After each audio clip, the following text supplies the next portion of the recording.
All right, so Rolle's theorem only applies to certain functions, so not every single one is we're going to be able to use this.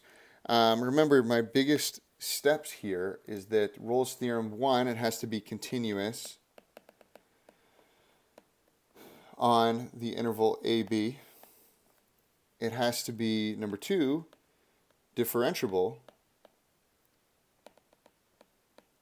on this AB. It has to be 3 where there is some spot where f of A can be equal to f of B, so like on that interval specifically.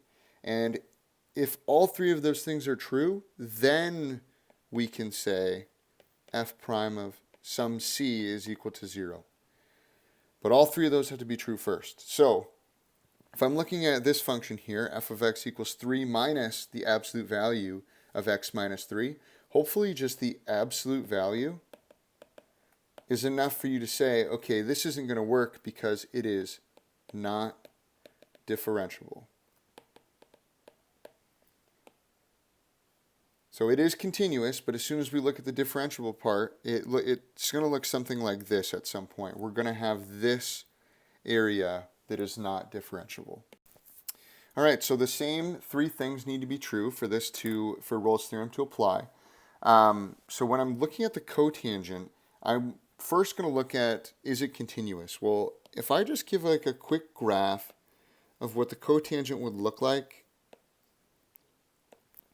it would look something like this. It would be, right at pi, we would have asymptotes. So if I said this was pi, I know that there would be an asymptote here.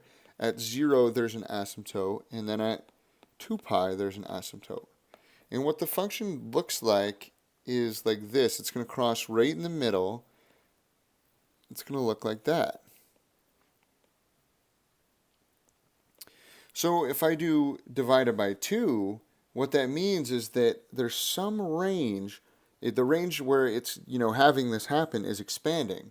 But unfortunately, between pi and 3 pi, if I plug in 2 pi to this, I would get the cotangent of 2 pi over 2, which is the cotangent of pi, which I know is not going to exist. It's going to be where the asymptote is in this scenario, right?